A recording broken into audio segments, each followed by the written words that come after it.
Hello. Gnostic, thank you for joining me. A couple weeks ago, we started going through the Book of Lies, so falsely called, one of my favorite books of all time, and an absolute masterpiece. And I think that it's not an exaggeration to say that it contains some of the most profound secrets of mysticism and magic in very thinly veiled and sometimes very plain language.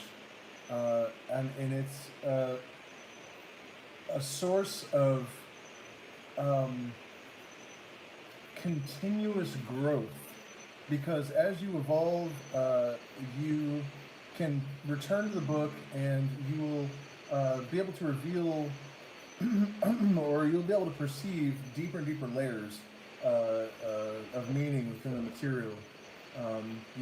Just read a little bit and set it down for 6 months, and then you return to the material. Uh, you'll find that you are able to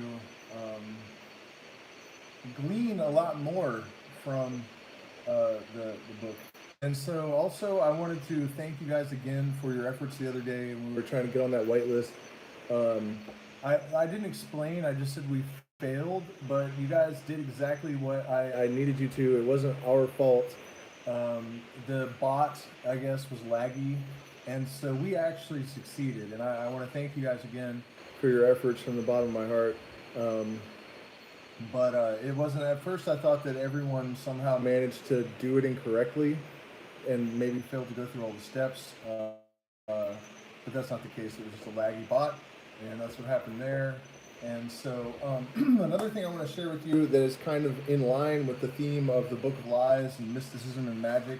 I've sort of been going on about this idea about light and consciousness and how, you know, by some unknown mechanism, light produces consciousness, which is a name that we have for this force that compels the energy to order in the first place by means of symmetry, or at least that symmetry is one of the fundamental mechanisms through which order is manifested.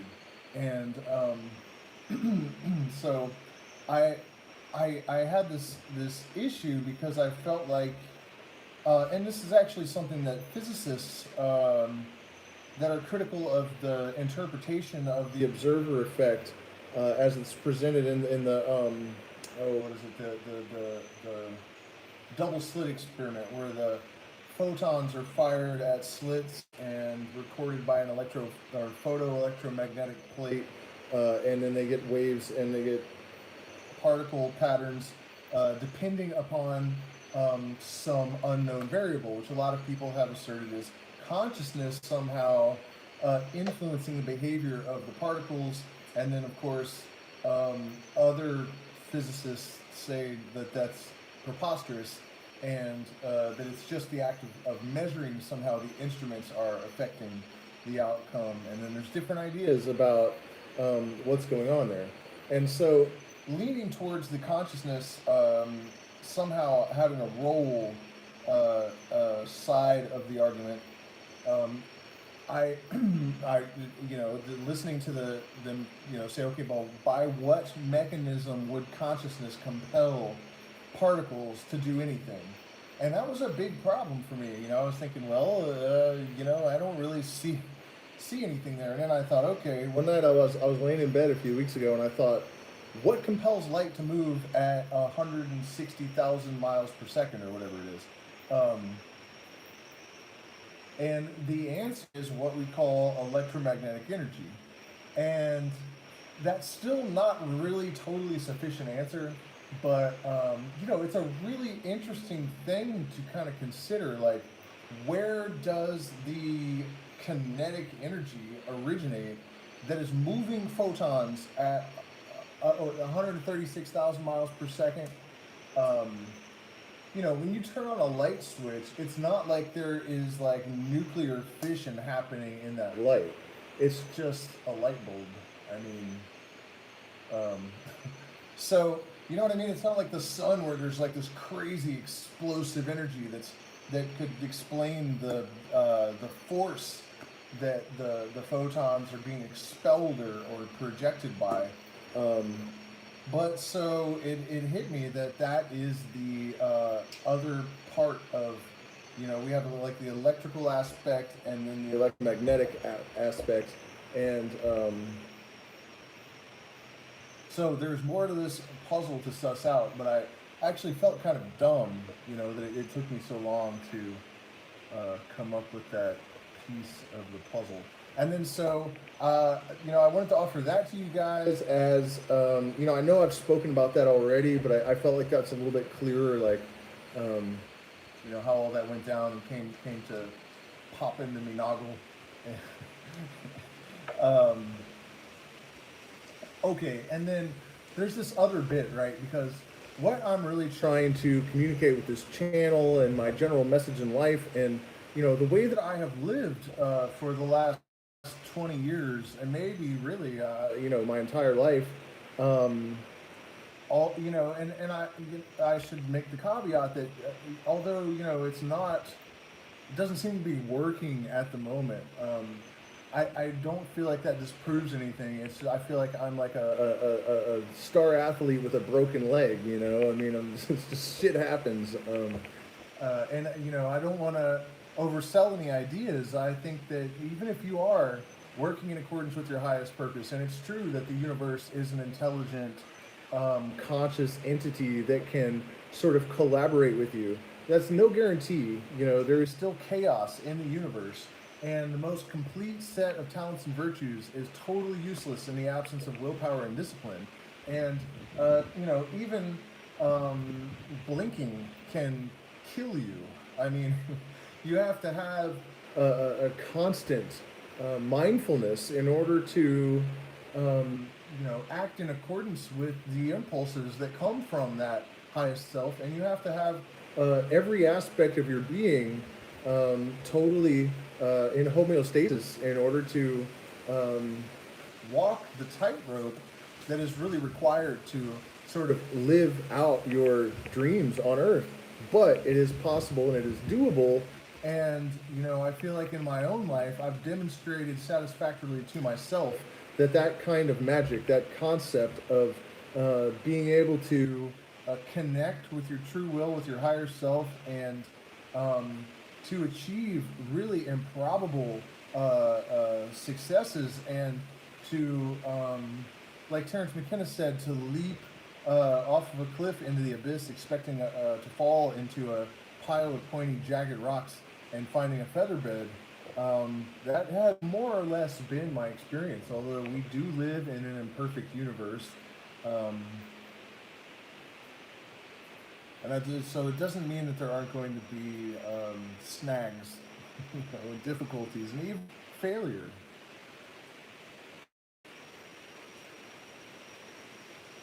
But, so we have a mechanism of action for consciousness to explain how it could compel energy to arms and order on behalf of our will.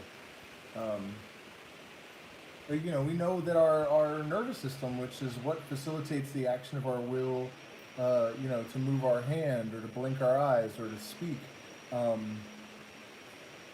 So that answer is really quite obvious. The other element of this that I feel compelled to mention is this idea of innocence. In the Book of Thoth a few weeks ago, I was reading something that really, really struck me, and I'm sure I read it on the live stream at the time, but it's something to the effect that Crowley was really all about the fool and zero and nothingness, on so many levels, and for a very good reason. And one aspect of that, he was talking about how we must achieve a kind of perfect innocence in order to allow our will, our true will, to come to fruition as it actually is. Because we have to remember that this is not something that we are creating. It does not require us to create it. It is an eternal essence that is always as it is. It's the carbon analogy that I'm always making, that the single molecule of carbon may exist as wood and ash and diamond and whatever else in the course of its incarnations. But at the end of time, it is still going to be that same unchanged molecule that emerges from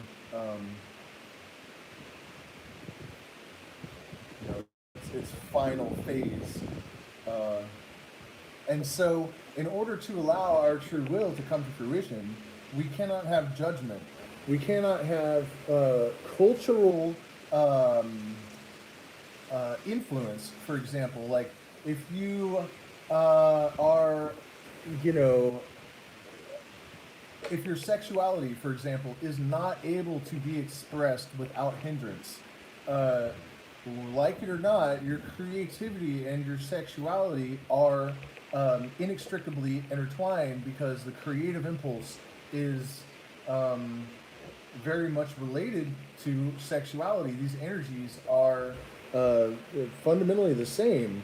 And so, in every category, your judgment about your own desires, your own personal expression, if you're not innocent, and this is not the kind of naivety, the kind of childish naivety, that it's not that kind of innocence, but it is,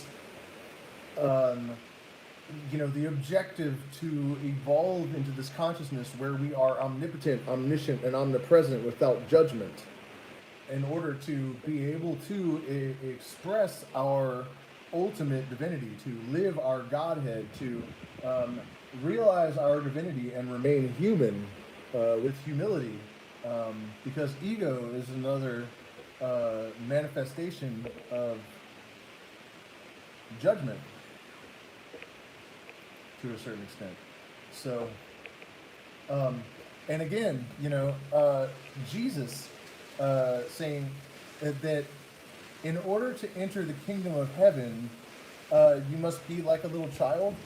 I think that is really what is being referenced there as well. It's the same idea that if you're going to access your uncluttered, divine, true self and express that and live in your highest possible manifestation on earth, you are going to need to achieve that level of absolutely non-judgmental innocence in order to have the freedom to express your highest potential.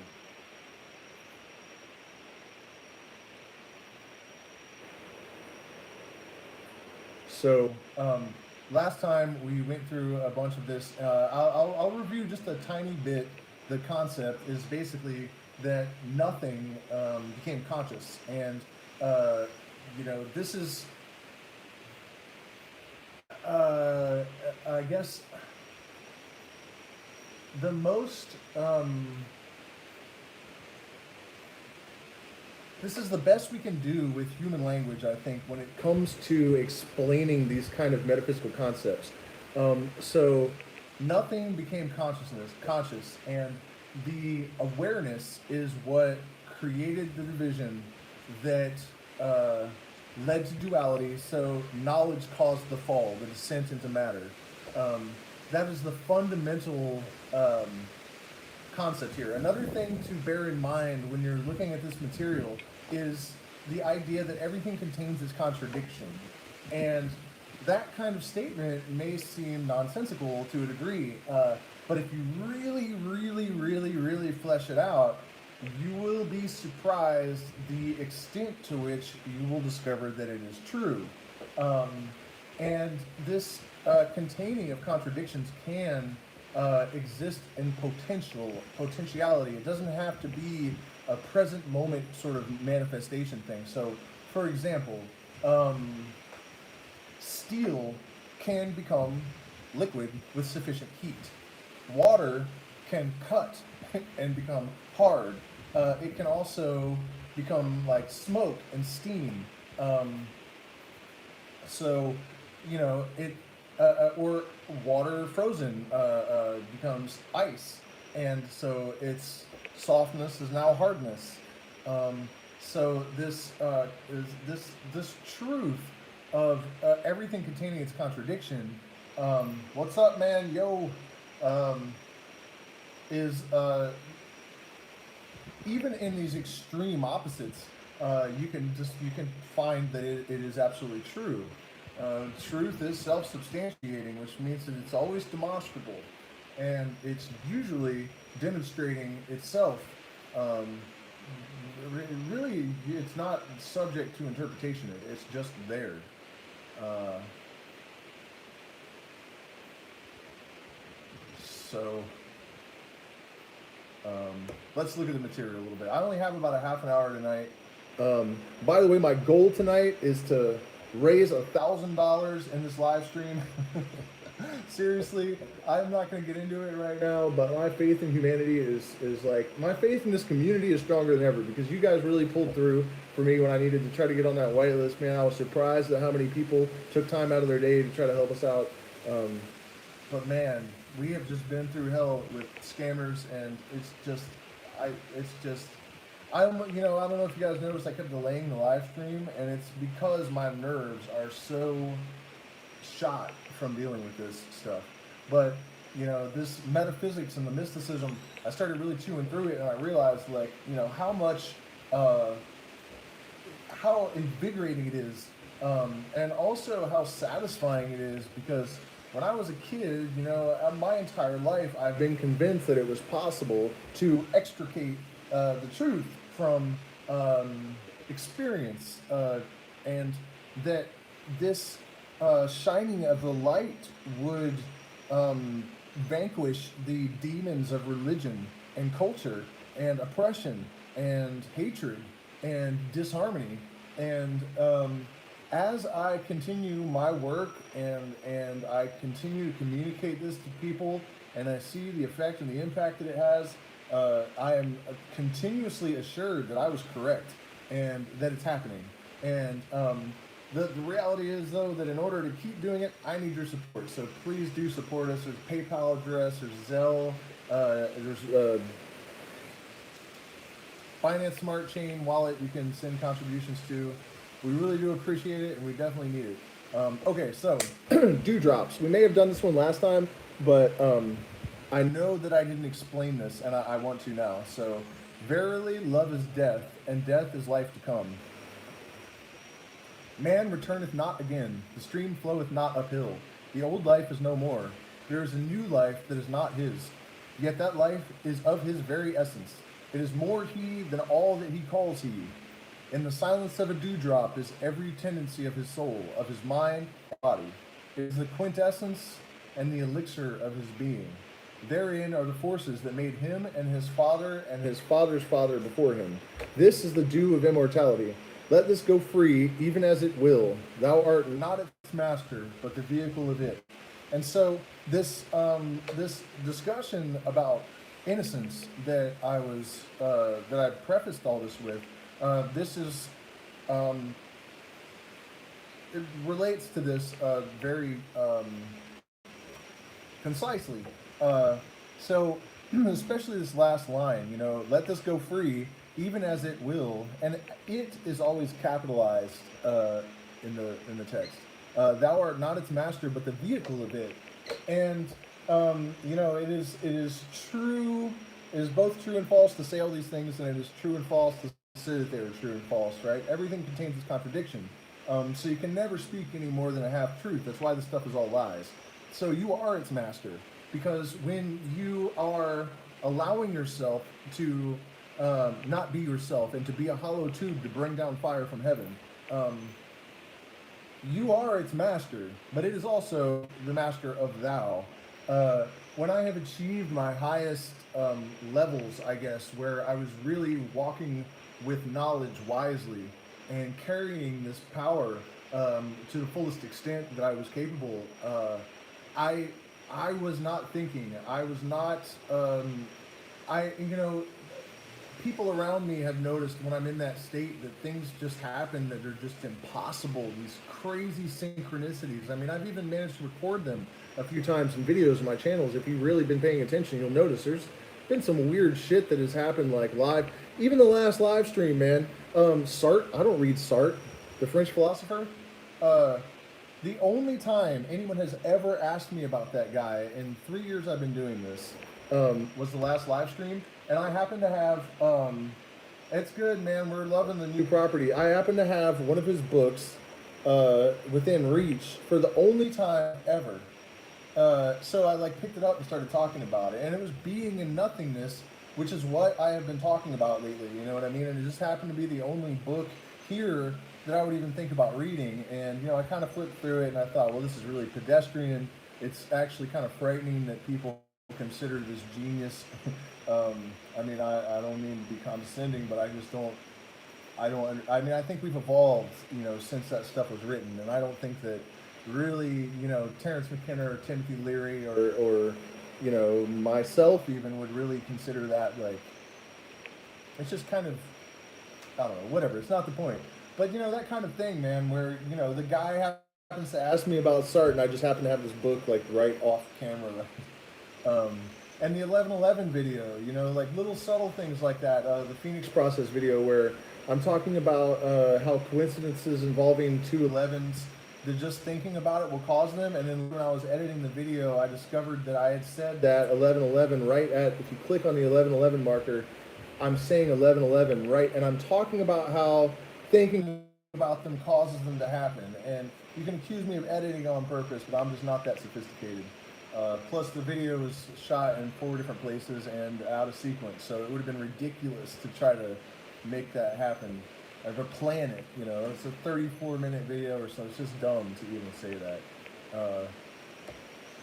So, what I'm getting at is that, even when I was at my most powerful, when I felt like I was manifesting my reality to an extent that was completely implausible, it's not like I was causing these things, it's not like that. It's like they are in homeostasis with your being. So to say that you are giving yourself over to this higher force is not to say that you are, like surrendering your identity or subjugating yourself to something that's not consistent with your own essence, because it is your essence. As it says in the text, it is your very essence. It is more he than all that he calls he. So let this go free, even as it will. Thou art not its master, but the vehicle of it. Omniscience, omnipresence. What was the other word? Omniscience, omnipresence. Whatever the fuck that other word is. You know what I'm saying? Without judgment, with that innocence, to allow this stuff to manifest with trust in the process, with trust in divinity, trust in truth. So there's that. The universe is in equilibrium. It is not necessary to understand. It is enough to adore. A god may be of clay. Adore him. He becomes God. We ignore what created us. We adore what we create. So let us create nothing but God. That which causes us to create is our true father and mother. We create in our own image, which is theirs. Let us create, therefore, without fear, for we can create nothing that is not God. And, again, this chapter just made a liar out of me. Because, that force that he is talking about, that, how did he put it? Create, that is our true father and mother, is magnetism and electricity. And the consequence of these particle interactions that constitute the universe, that lie behind everything, that have compelled it all to arms and order, to symmetry, and action, have also constrained it exactly. So there is no room for deviation from these gears, these cogs in a machine. So, and that's also that is the argument of deterministic reality. Do we have really free will?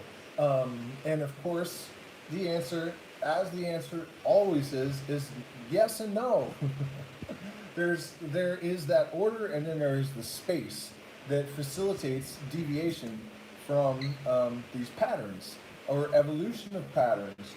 The patterns are reliable and predictable and structured in a way that we can mathematically describe. They are repetitious, but there's also that space, that chaos that is the antinomy of order that facilitates our free will, which is clearly constrained. So it's strange to me that people have difficulty answering these philosophical questions. And that's kind of why I was putting Sartre down. Because these guys, like, it's like they were compartmentalizing and just getting stuck on these little details when all you have to do is, you know, take the two antinomies and stand back and look at how they interact and interplay, and then you have the whole picture. And it's not necessary to write 1,100 pages of this crazy, pretentious nonsense about free will when really, obviously, our free will is constrained.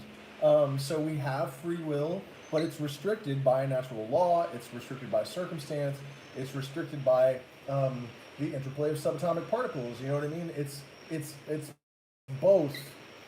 We have free will, but we have constraints upon that free will that are dictated by natural law. These things are not difficult. There really are simple answers, I think, to all of the great philosophical questions. If you're a motherfucking metaphysical madman, I guess.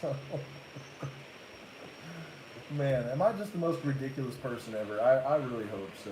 I'm trying. Oh man, you know, another thing Crowley wrote somewhere, not in this book, but somewhere else, that I really, really liked was that the main failure of all mystical systems, mystical, religious, and philosophical systems before the advent of the law of Thelema was that they made no space for laughter and humor. And this, you know, this like fatalistic seriousness that, you know, it's funny, I was just thinking like of a Buddhist monk and how, you know, I've gone to, what are those places where all the Buddhists hang out and they, whatever, you know what I'm talking about, where they keep the monks, the monastery. I was just thinking about them and I look and there's the word Buddhist right in front of my eyes. The universe is conceived as Buddhists on the other hand, and rationalists on the other would have us do fatal man and without intelligence. Even so, it must be delightful to its creator. It is the critical spirit, which is the devil, that gives rise to the appearance of evil. Okay, so let us create without fear, for we can create nothing that is not God. One of the best stories that I have, and one of the best videos, I might remake it actually because it was before I had editing skills, and I was probably still really awkward and shy on camera. And so it was probably difficult to watch, and that's why only 100 people have seen it or something. But I'm telling this story about how during my, like, the peak of, like, my awakening process, every night I was compelled to go outside at exactly midnight for 7 days. There were, like, these, I noticed there were these cycles that always went from Sunday to Sunday, and, like, certain things would unfold every day. And it's like this, the universe was acting as a teacher. And so I would go out and face a different fear every night. And so I go out one night and I was always afraid to be near ledges. And I was in Colorado, there were cliffs everywhere. So it's like 1 o'clock in the morning or something, and I'm climbing a cliff in the dark, you know. And the next day I went out, there were rattlesnakes everywhere. And I triggered one, and then I realized that if I just calm my energy, like I felt that snake's rattle. I could feel my own energy and hear the rattle, like they perfectly, like zzz. Once I was perfectly still and calm, the rattle just stopped. I mean, the precision of it was incredible. And so the last night, on the 7th night, I was walking with my friend out to this field, and we had this conversation, and then we were walking back, and I had been telling him what was happening with me, like, every night, and I was like, it's the 7th night, and you know what fear I haven't faced? Cops. And as soon as I said that, red and blue lights behind us, like, instantly, I said cops, red and blue lights.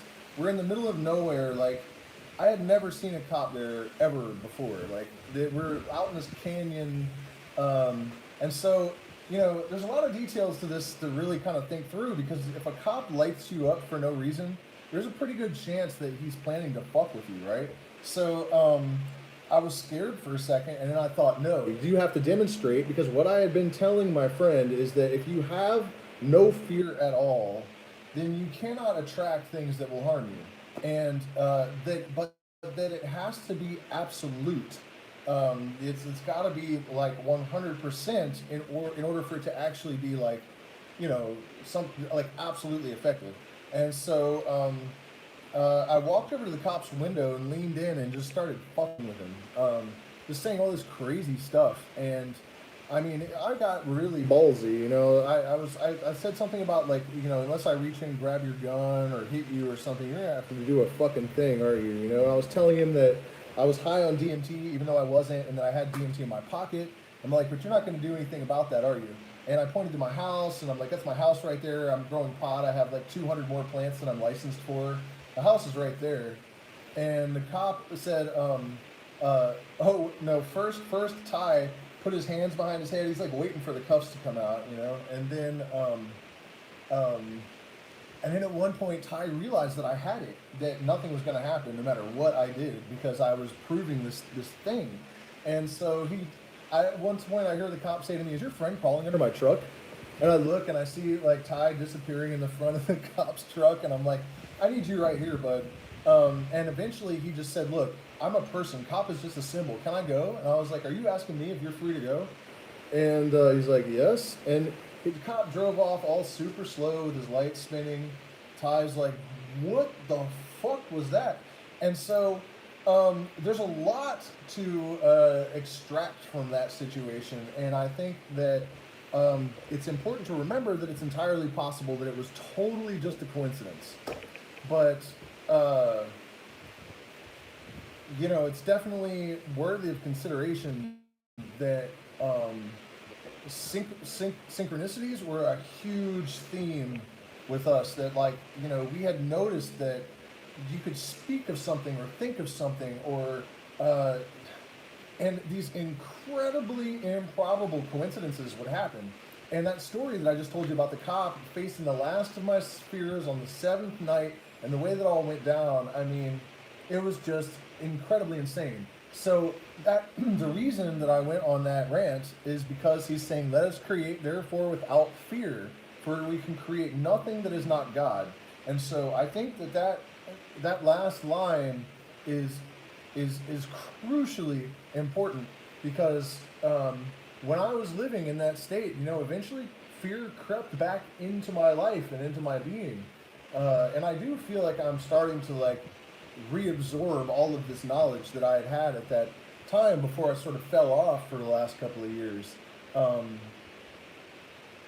But I think that it's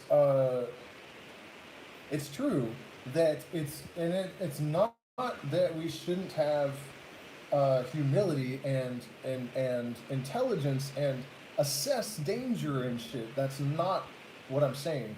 But to live without that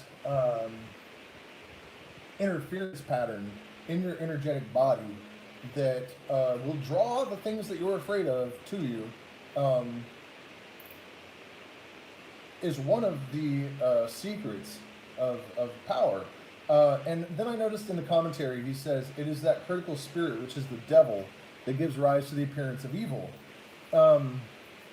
Now, this is another interesting sort of allusion to the metaphysics of this ontology, I guess. Somebody called it a doctrine in the comments a little while back. I didn't really like that very much.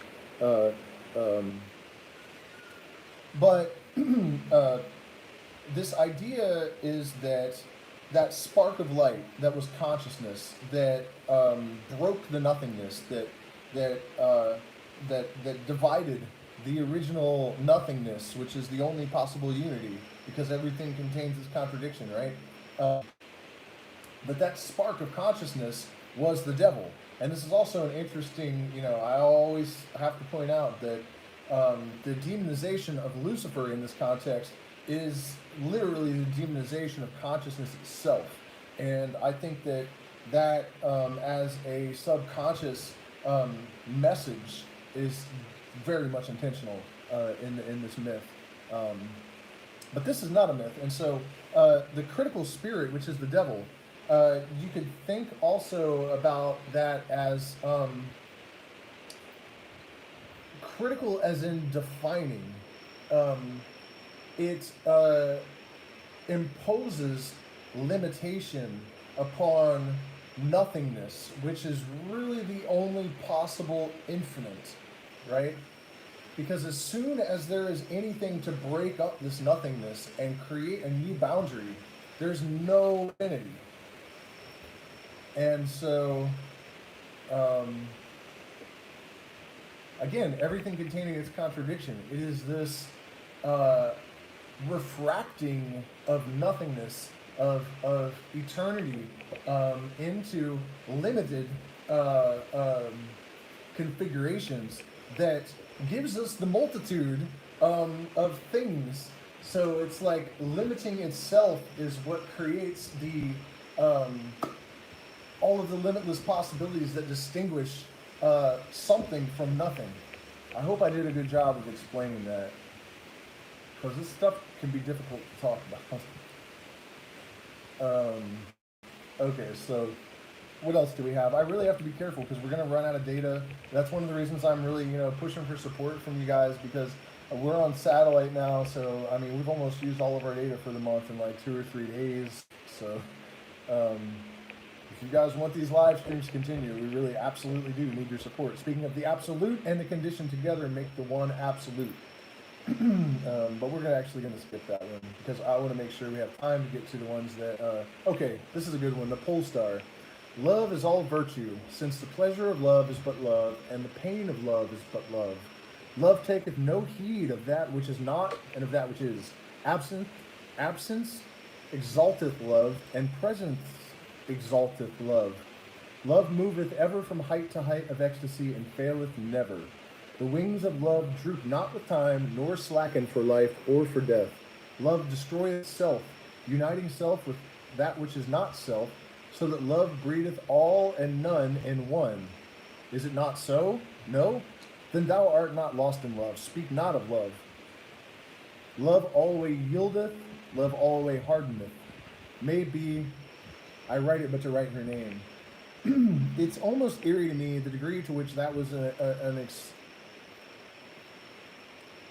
that rant that I went on between chapters. This was basically saying the same thing. And I think that, I should mention this. The way that Crowley actually wrote this is that I think it was lunch, or breakfast, but it was just like during one of his meals, he would just write it all down really rapidly,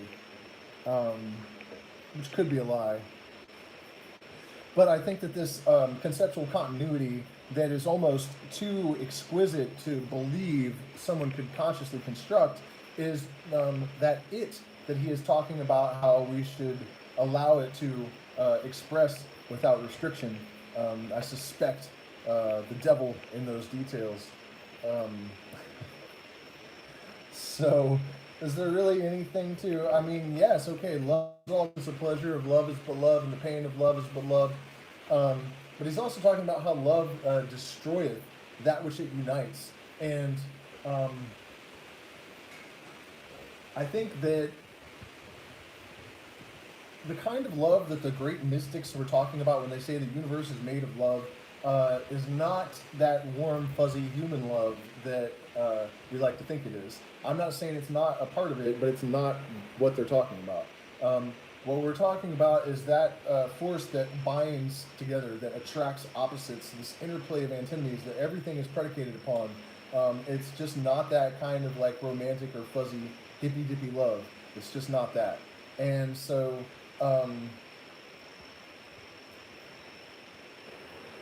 the love which breedeth all and none and one. Okay, and so here is another element of this.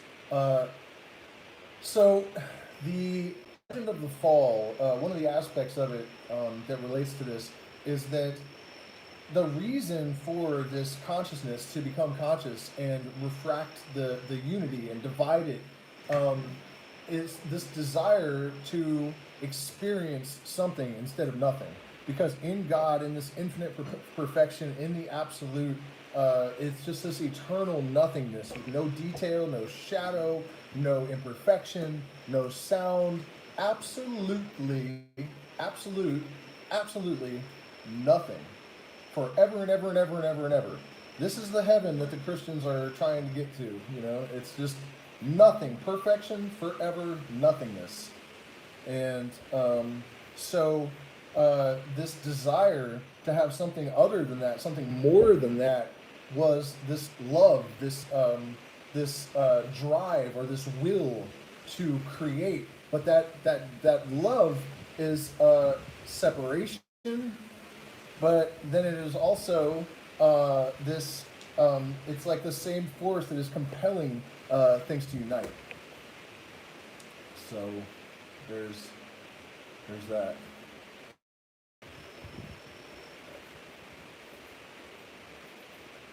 Okay, dreams are imperfection of sleep. Even so is consciousness the imperfection of waking. Dreams are impurities in the circulation of the blood. Even so is consciousness of disorder of life. Dreams are without proportion, without good sense, without truth. So also is consciousness. Awake from dream, the truth is known. Awake from waking, the truth is the unknown. And so, I think that the most obvious thing to take away from that is the last line, awake from dream, the truth is known, awake from waking, the truth is the unknown. Well, there's a couple of levels to it. I like to think of awakening, and the real value for the individual is that just as in lucid dreams, when you realize that you're dreaming, you suddenly have this power to influence the dream in ways that you did not have when you were still sleepwalking through the dream. Most people are sleepwalking through life and wake walking through their dreams or something. I can't remember how that line went. Maybe that was it. But you understand what I mean, I'm sure. So when you awaken in real life, it's the same thing, although to a much more limited extent, at least at first. When you awaken, you're able to live in accordance with your true will and those synchronicities and these experiences that I was talking about, that it's like your real waking life becomes more like a lucid dream than, you know, than waking life. My ability to articulate that is breaking down, but I think I did a good enough job that you should probably follow it. How are we doing here? Okay, so the garrote, this is a good one too. It moves from motion into rest, and from rest into motion. These it does always, for time is not, so that it does neither of these things. It does that one thing which we must express by two things, neither of which possess any rational meaning. Yet its doing, which is no doing, is simple and yet complex. It is neither free nor necessary, for all these ideas express relation, and it, comprehending all relation in its simplicity, is out of all relation even with itself. All this is true and false, and it is true and false to say that it is true and false. Strain forth thine intelligence, O man, O worthy one, O chosen of it, to apprehend the discourse of the master. For thy reason shall at last break down as the fetter is struck from a slave's throat.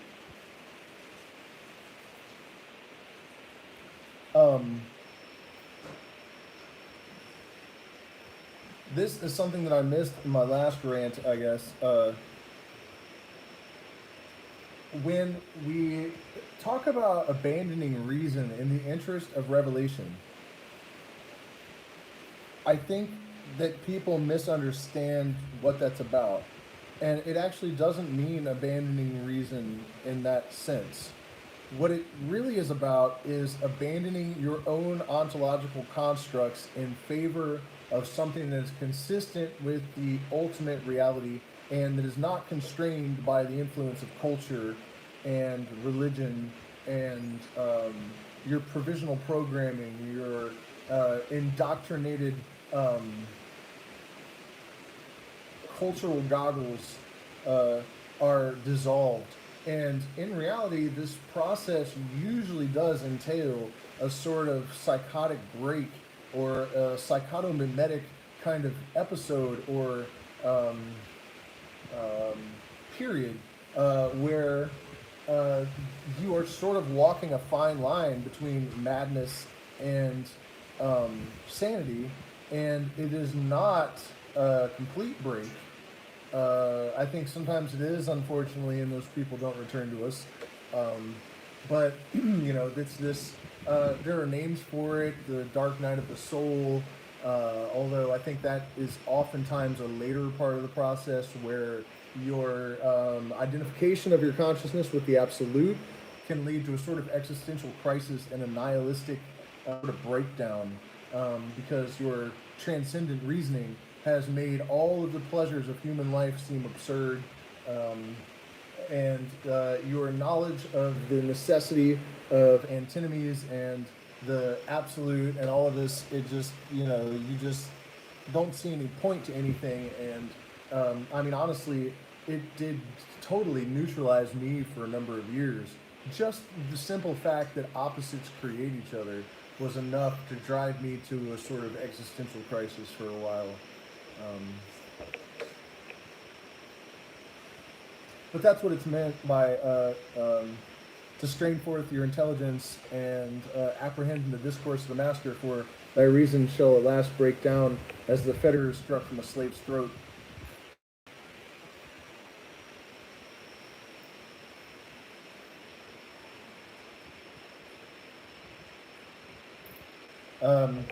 I've always loved this one. Consciousness is a symptom of disease. All that moves well moves without will. All skillfulness, all strain, all intention is contrary to ease. Practice 1,000 times and it becomes difficult. Practice 1,000 and it becomes easy. 1,000 times 1,000 and it is no longer thou that doeth it, but it that doeth it through thee. And not until then is that which is done well done. Thus spoke Frater Perdurabo as he leapt from rock to rock of the moraine without ever casting his eyes upon the ground. So, this is one of the most important chapters in the entire book.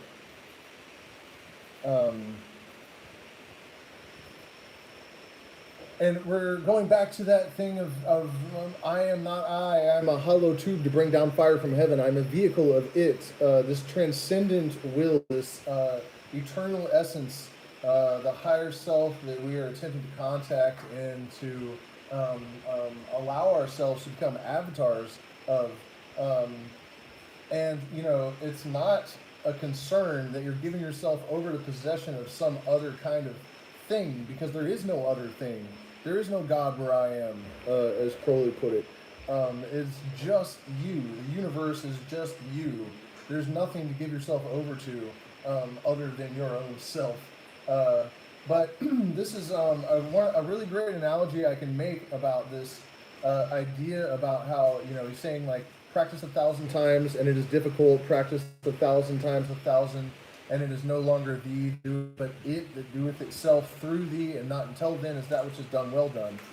This was basically the concept behind Grateful Dead improvisations that went on for 30 minutes. There were these moments of transcendental improvisation that were literally impossible. And, there may have been a tremendous amount of gobbledygook, but once that thing, and they actually called it it. And if they wrote it in capital letters, just like Crowley does here. And they described it the same way. They said you can't make it happen, you can't force it to happen. And when it did take over the band, these totally transcendental moments would bubble up through the music that were like literally impossible. Like you couldn't write them. They could never have done it on purpose. And it was really greater than the individual musicians in the band were capable of, it made no sense. And it is exactly what Crowley was describing in that chapter of the Book of Lies, that eventually this thing takes over, and once you truly become an avatar, allowing this divine intelligence to express itself without impedance through you, not until then is that which is done well done. So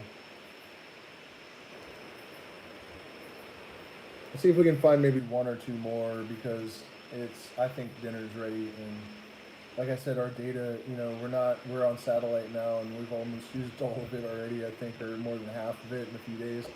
There's got to be at least one more of these.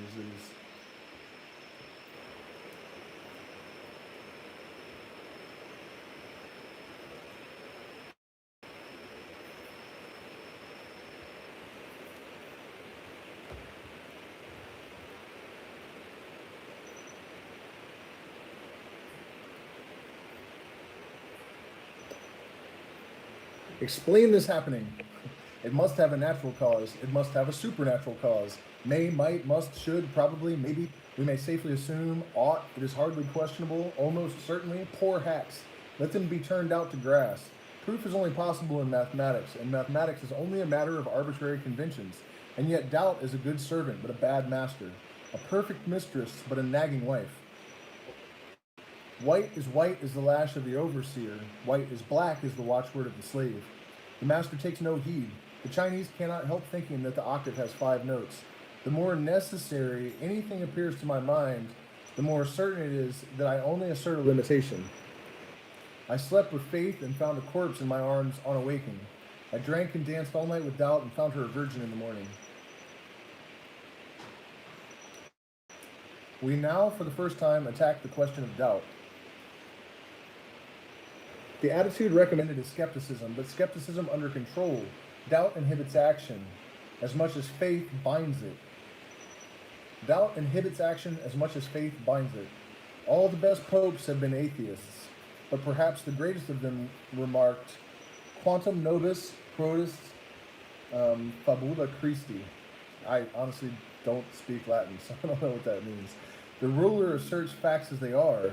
The slave has therefore no option but to deny them passionately in order to express his discontent. Hence such absurdities as liberty, freedom, and fraternity, in God we trust, and the like. Similar, we find people asserting today that woman is superior to man, and that all men are born equal. Oh, Victorian England. The master in technical language, the magist, does not concern himself with facts. He does not care whether a thing is true or not. He uses truth and falsehood indiscriminately to serve his ends. Slaves consider him immoral and preach against him in Hyde Park.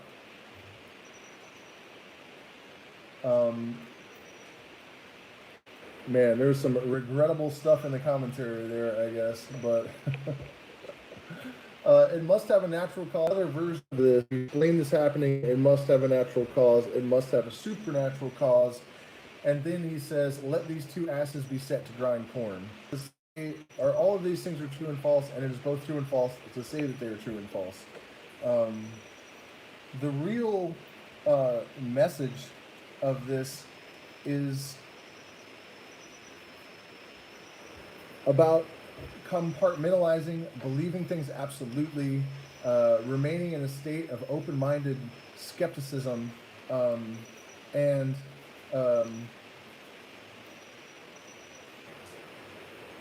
I've always loved that last line. It's one of my favorite lines in the entirety of Crowley's catalog, I guess. I slept with faith and found a corpse in my arms on awakening. I drank and danced all night with doubt and found her a virgin in the morning. Okay, let's see. Let's move on. The cause of sorrow is the desire of the one to the many, or of the many to the one. This also is the cause of joy. And this is that one is back to this idea of the original nothingness becoming conscious, and that creating the division. Because the whole idea of us being caught in the devil's bargain, because of this event of the descent into matter, because of consciousness, because of the advent of awareness and consciousness, the, I guess, moral question, was it worth it? Is it better that we should have equal parts suffering, that, you know, babies should die in terrible ways, innocent children should suffer horrible fates, in order to allow for all of the exquisite, extraordinary experiences of ecstasy and pleasure and decadence and, you know, chocolate and orgasms and Lamborghinis and fishing and whatever you love. So the cause of sorrow is the desire of the one, the original nothing, becoming many, and the many to the one. It is also the cause of joy. And so it's that paradoxical dichotomy that we were just trapped in so long as we are participants in the cosmic drama of creation as it is currently formulated. But the desire of one to another is all of sorrow.